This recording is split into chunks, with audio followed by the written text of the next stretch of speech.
Nausicaa, Akira, In This Corner of the World. Linking these works together, beyond their country of origin or vague notions of genre, is their reflection of aspects of the Japanese public's mentality at the time of their creation. Our focus is tracking the societal fear of nuclear power and radiation, rooted in the nuclear bombings of Hiroshima and Nagasaki, and other events spawned from the nuclear age, by examining how the Japanese public's mindset on this topic can be traced through major works of animation. The beginnings of the Japan-United States warfare is heavily marked by the firebombings of Tokyo. Although these attacks didn't involve any usage of nukes, there was still a significant amount of damage, including 100,000 civilians dead and over 1 million homeless.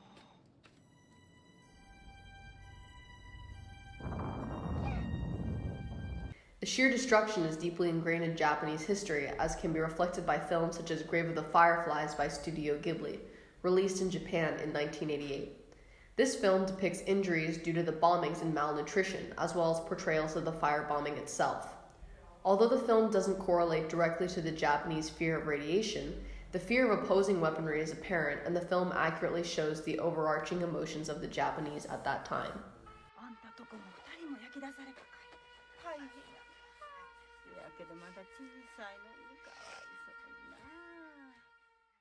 On August 6, 1945, 3 weeks after the Trinity test proved the power of nuclear weapons, the U.S. Air Force dropped the nuclear bomb Little Boy on Hiroshima. 3 days later, Fat Man was dropped on Nagasaki. Though many died soon after the detonation due to the explosive power, burns, and debris, many that had survived the immediate effects began developing symptoms of what was later clearly identified as radiation illness. Though more evident symptoms, such as vomiting, internal bleeding, diarrhea, mouth sores, decay of gums and teeth, and hair loss were studied and reported by the Atomic Bomb Casualty Commission, the effects of the cancers that began to surface in the hibakusha were widely misunderstood. Leukemia rates skyrocketed, and many people interpreted those people stricken to be simply lazy, when in reality they were suffering from chronic fatigue, stigma, and fear of invisible diseases that may be somehow carried in hibakusha spread throughout Japan. The 1954 Lucky Dragon incident and the contamination of fish following it propelled the growing fear of radiation to the national scale, with its effect resonating all throughout the country. In the book The Day the Sun Rose in the West, Bikini, the Lucky Dragon, and I, by Matashichi Oishi, a survivor of the incident, states that the real fearsomeness of hydrogen bombs is less their explosive power than the massive radiation they produce. Those who understood the destructive power of hydrogen bombs and the fearsomeness of their invisible radiation foresaw the end of human life and were gripped by a sense of crisis. The fact that the Japanese government were so willing to support the bomb testing began to create distrust between officials and the public, as the public were fearful and against the bomb. Countering this intense fear, however, were attempts to shift public views of nuclear energy to more positive views. Notably, the American Atoms for Peace movement, started in 1953, promoted the usage of nuclear power to further technology to benefit society. Such positive perspectives of an advanced future can be recognized in the 1963 TV series Astro Boy, originally released in Japan under the name Ambassador Atom. Astro Boy bombs away on your mission today. A primary theme of the show centers around the importance of avoiding misuse of technology. The main character, Atom, is created by the head of the Ministry of Science as a replacement for his deceased son, but is abandoned when it is evident he cannot serve as a replacement for his son. Atom is then adopted by another scientist who recognizes his value, and Atom goes on to utilize his powers to fight crime and injustice. Astro Boy, there you go. Will you fight friends or foes? This origin story quite literally describes a transition from a misuse of the atom to a more positive and beneficial path, making the connection to nuclear power obvious. This anti-war, pro-technology outlook on nuclear power grew, with Japan's first nuclear reactors being built in the 1960s. The 1974 TV series Space Battleship Yamato embraces a similar idea of utilizing technology in a manner that prevents war and benefits humanity. The eponymous space battleship is equipped with advanced technology and departs to retrieve a device that will cleanse Earth, whose surface has become irradiated and uninhabitable due to an attack by an alien race.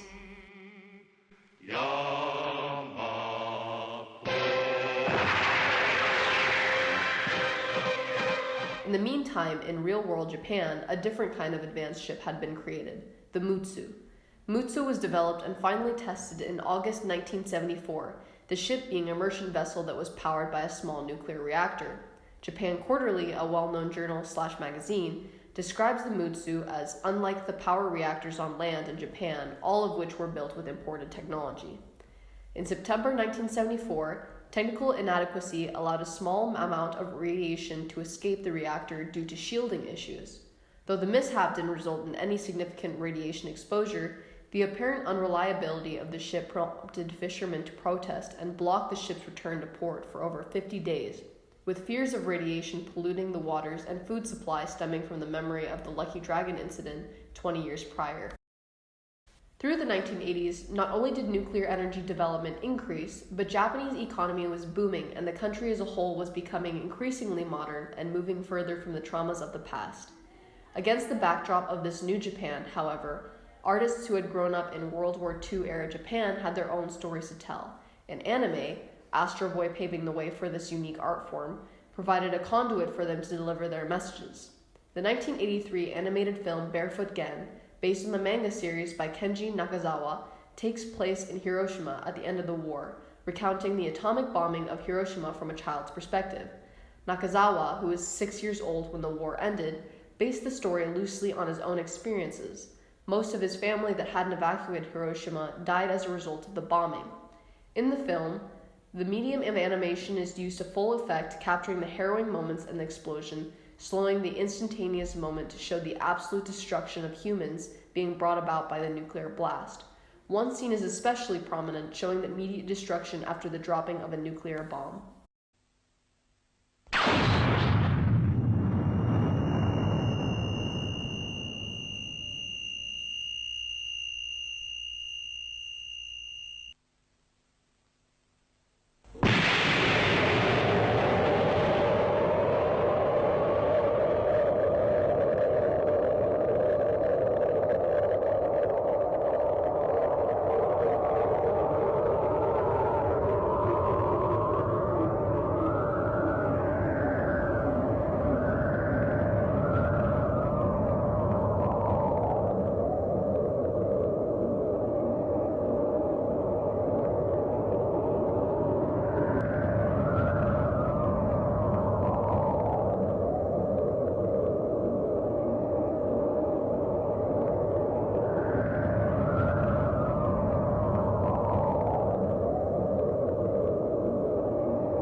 Another young survivor of the war, Hayao Miyazaki, born 1941, imbued his 1984 film Nausicaa of the Valley of the Wind with anti-war and environmentalist themes, likely born out of his experiences growing up during and immediately after the war.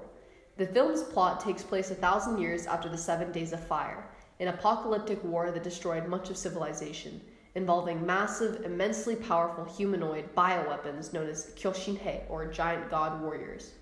In the film, conflict between warring nations drives the empire of Toromakaya to revive one of these horrific creatures to destroy their enemies. These colossal beings serve as a representation of nuclear bombs or similarly cataclysmic weapons, showing that their creation and misuse is a path to cataclysm. Juxtaposed with these man-made monsters of the past is the Sea of Decay, linked with the real-life crisis of radiation that Japan had to deal with, which now plagues the land, a spore-spreading area which induces disease and spawns massive insect predators. This, however, is later revealed to be a cleansing process by the ecosystem, purifying the earth of the radioactive pollutants that had lain in the soil for centuries. These two tremendous fictional threats showcase the lingering anxieties remaining in Japan concerning both the sheer power of nuclear weapons and the radioactivity that they spread. Miyazaki uses these terrifying symbols to promote protection of nature and resistance against the use of science for sinister creations. The book's starting point and turning point offer a deeper insight into Miyazaki's creative process and his personal connection to the themes of the films he creates. In one instance, while discussing Nausicaa, he states that, It may be safe to assume that machines don't have souls, but in reality, people impart souls to machines. One can make the connection that Miyazaki is talking about nuclear bombs and nuclear energy. In the film, the warring nations use the Kyoshinhei with relatively no thought to how it might affect the environment and the world around them, only as a means to win the battle they themselves created. It's not the technology that directly caused the destruction, but rather the blatant misuse of it by opposing personal agendas. Set in a closer and more realistic dystopian future, Katsuhiro Otomo's Akira, released 1988, chronicles a set of youth in a 2019 Neo-Tokyo, 30 years after an unexpected and apparently nuclear destruction of Tokyo and the beginning of World War III. Tetsuo wields his incredible powers to destroy the military forces that oppose him as he seeks Akira, who, unbeknownst to him, is already dead with his organs cryogenically stored, only for his powers to eventually grow unstable as he mutates grotesquely. The Espers appear, however, and use their combined power to summon Akira, who materializes and creates another singularity, transporting Tetsuo and the Espers to a higher plane of existence and destroying Neo-Tokyo once again. The visual connections to nuclear power throughout the film are clear. The singularities that consume the cities evoke the memory of atomic bomb explosions, and Tetsuo's mutations display the same body horror first seen in mutations caused by radiation exposure. The government's human experiences, like the Kyoshinhei and Akira, seem to represent the perils of misuse of technology, and more specifically the dangers of a future with advanced nuclear weapons.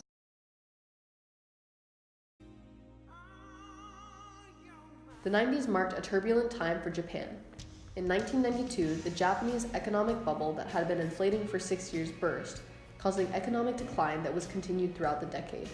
On January 17, 1995, the Great Hanshin earthquake struck southern Japan, killing up to 6,434 people and irreparably damaging nearly 400,000 buildings.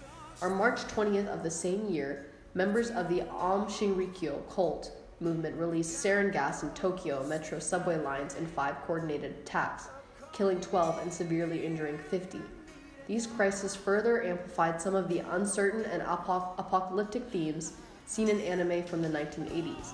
A prime example of this culmination of anxieties is Hayao Miyazaki's short film music video, On Your Mark, released in July of 1995. The video is set in a futuristic underground city, with the immediate surface apparently uninhabitable, with warning signs everywhere and a covered-over nuclear reactor marking the background. The scenes follow 2 policemen who raid a religious cult, which some suggest to be linked to the Aum Shinrikyo, only to find a seemingly angelic being. She is taken away by scientists, presumably to be studied, but the policemen break her out and attempt to escape out to the surface, ultimately appearing to succeed despite scenes of them failing in the same situation. The video is somewhat abstract, with its repeating scenes and multiple outcomes. The symbolism throughout the video is rather cryptic, but the setting in itself is reflective of a sort of mentality of the time, anxieties about the possibility of moving towards an increasingly dark future, ridden with violence and nuclear hazards. Into 2010, use of nuclear power increased to a point where about 30% of the nation's electricity was generated in nuclear reactors. On March 11, 2011, however, the Tohoku earthquake and ensuing tsunami caused the Fukushima Daiichi nuclear disaster, involving the meltdown of 3 reactors and the release of radioactive materials through March 15th.